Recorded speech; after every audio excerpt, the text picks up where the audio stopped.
Bonjour, dans cette capsule vidéo, nous allons découvrir deux regards complémentaires sur notre monde actuel, celui de la création artistique à partir des matériaux recyclés et celui de la réflexion scientifique.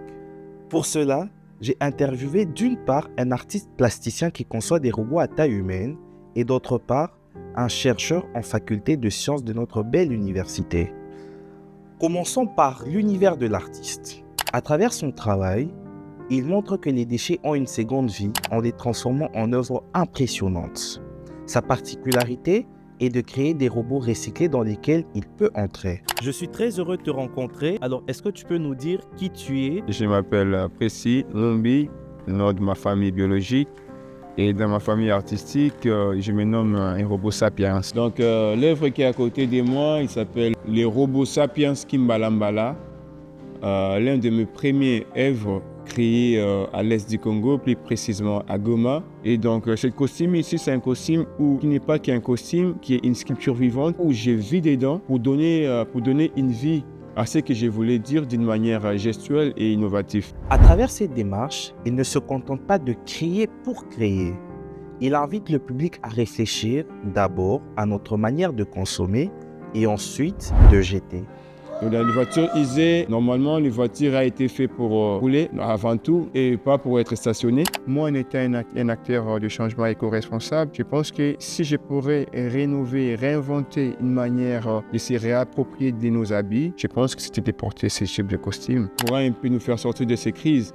Mais la question de l'environnement est aussi au cœur de la réflexion scientifique. Et donc, dans le cadre de notre travail, nous nous sommes demandé est-ce qu'on ne devrait pas faire intervenir un chercheur? Et donc pour ça, nous sommes allés à la rencontre de Constant, qui est un chercheur à la faculté de sciences de l'université de Namur. Et donc, il apporte une vision plus théorique, mais essentielle pour notre avenir. Bonjour Constant. Bonjour Marcel, comment vous allez? Oui, ça va très bien. Très content de te rencontrer. Merci, mon nom c'est Constant Saint-André-Yansolo. Je viens du Bénin, en Afrique de l'Ouest. Je suis doctorant-chercheur à temps plein à l'université de Namur.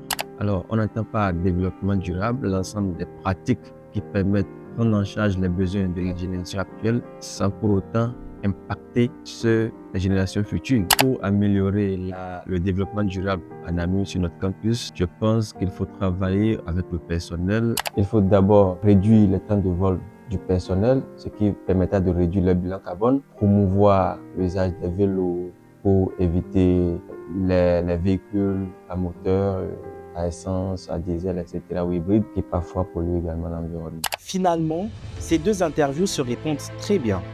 L'un agit par la création, l'autre par la recherche. Ces deux approches montrent qu'il existe plusieurs façons de sensibiliser au développement durable et aux nouvelles technologies.